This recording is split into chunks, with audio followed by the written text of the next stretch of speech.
Welcome to another episode of the Dietitian Stable. I'm your host, Joy, a registered dietitian, and today we're doing things a bit differently. I don't have a guest with me, and my production team has compiled a bunch of TikTok videos about health and nutrition that I'm gonna be reacting live to those videos. I do not know what they are. I have not seen them, so let's get started. You think that this handful of spinach is enough fibre, but this dark chocolate contains 50% more. And you might think that these grapes give you enough fibre, but these raspberries would give you 10 times more. And you definitely might think that your tomato cucumber salad gives you enough fibre, but your tablespoon of chia seeds or flax seeds contain around 3 times more.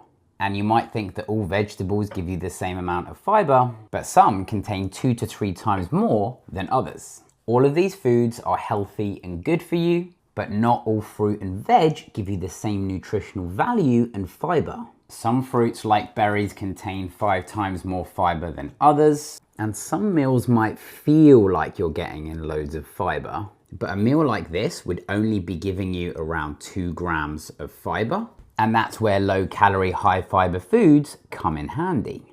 And now this meal has 5 times more fibre for only 60 calories. And remember, sometimes more food volume doesn't always equal more fibre. 90% if you don't get enough fibre each day. So pay attention to portion sizes and food choices. Follow to make nutrition simple and easy. Okay, I like how he showed visually the comparison and really explained how much fiber is in each food. And yes, it depends on the types of food, it depends on the portion sizes, on the color of the food, vegetables and fruit.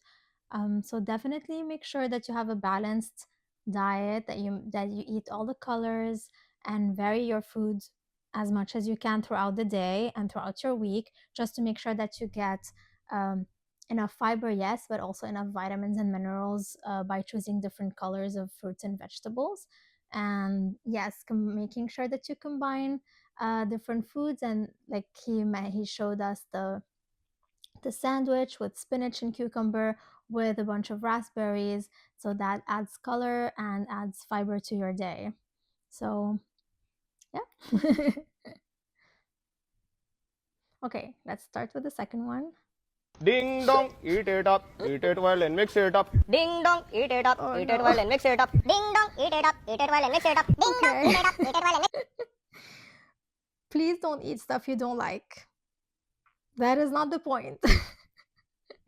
If you don't like the granola bar, please don't eat it. Just there's so many different ways to add an afternoon snack and something that is tasty and that you enjoy without feeling like it's a punishment. And again, you can have a granola bar on one day and have something else on another day. It doesn't have to be every single day the same granola bar. Oh, she does not seem to be enjoying it. Okay, let's see the third video. If you don't like cottage cheese, grow the up, dude, because this is the most delicious, scrumptious food item to ever exist, okay? It's so versatile. This morning, I had cottage cheese with sweet potato, cinnamon, sugar. So sweet, so delicious. Tasted like sweet potato pie. Now, guess what I'm eating? I am eating cottage cheese, taco seasoning, Valentina, and some popcorners. Literally tastes like taco dip. I ate one serving and I was like, oh, that's so good. I'm so full now. And then I ate another one because it's so freaking good. Like,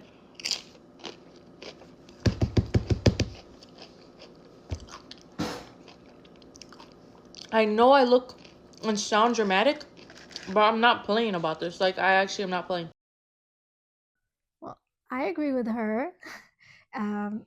You to each their own. If you like the cottage cheese, that's great. You don't have to eat something just because it's good for you if you don't like it. So finding something that you love, and yes, cottage cheese is very versatile. You can eat it in so many different ways, and she found very creative ways to have cottage cheese, and she really seems to enjoy it. I love that.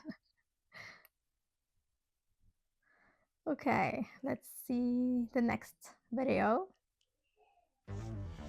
I have a friend that's doing the beans and she is enjoying them. She's thinking it's helping with menopause too.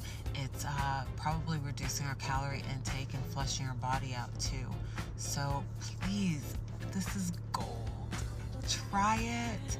Tell yourself, look, I'm gonna give myself 5 days. And if in 5 days you don't feel and look better, and just try it. Okay, so she's eating a can of bean in the morning. That's interesting. Yes, that's the beans are very nutritious. They're high in fiber. They have protein. They help with your gut health. So definitely have a lot. They have a lot of benefit to it. Do you have to eat beans every single morning and 1 can every single morning? I mean, again, we're trying to vary our diet. We're trying to make sure that we're not bored of our foods that we're eating. So if you can have beans 1 to 3 times a week, you can still reap all the benefits of beans in your diet. You don't have to have 1 can of bean every single day.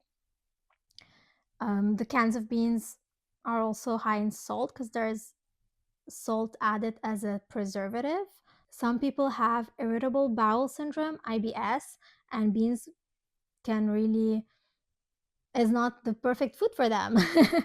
And it can cause bloatiness and they won't feel really good after that. So again, it's not for everyone. Okay, next video. I feel like people have so intensely overcomplicated eating healthy, and it's the funniest thing in the entire world to me because there's just no reason for it. If you want to eat healthy, just eat healthy food. I know that sounds ridiculous, but you know what you're going to do? You're going to go to the grocery store. You're going to go buy a bunch of random crap. Okay, you're gonna go buy a bunch of random crap. Go buy a bunch of random vegetables that you like. Go buy a bunch of random fruit that you like. Pre-cooked protein. And then you know what you're gonna do when you're hungry, when you wanna eat healthy? You're gonna go to your fridge. You're gonna pull out all this stuff. Bags of stuff. Cucumber, carrot, bell pepper, olive, turkey, rotisserie chicken, whatever. Okay, and then you're gonna put it on a plate. And then you're gonna eat it.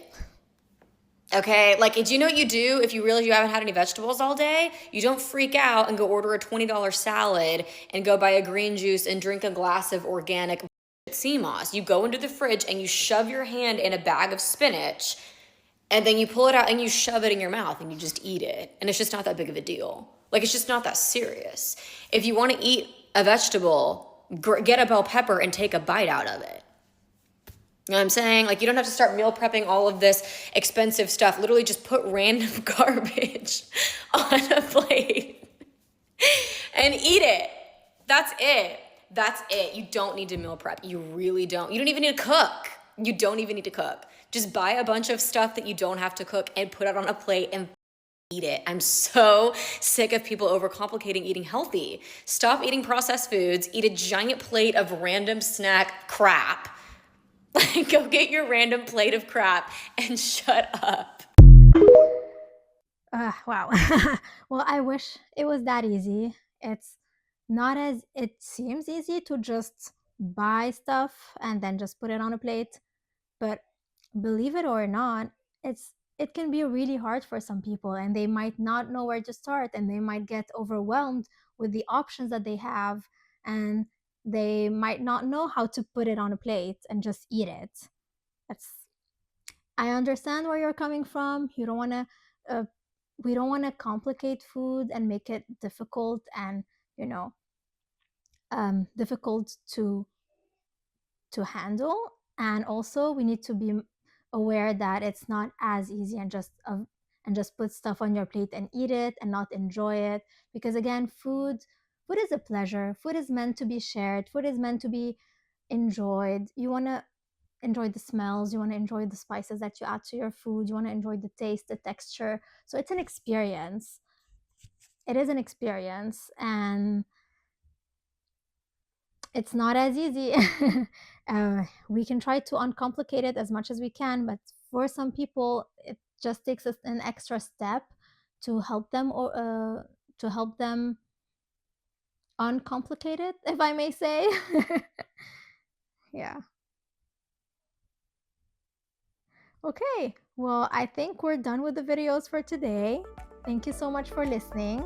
If there is any nutrition issue or challenge that you're dealing with, if you want to come talk to me or talk about something more specific, and if you want to uncomplicate things and uncomplicate food in your life, please apply to be on the show. Go on our website, thedietitianstable.com/apply. There's an application there, very easy to fill out, and I can't wait to talk to you. Thank you so much, and we'll see you in the next episode.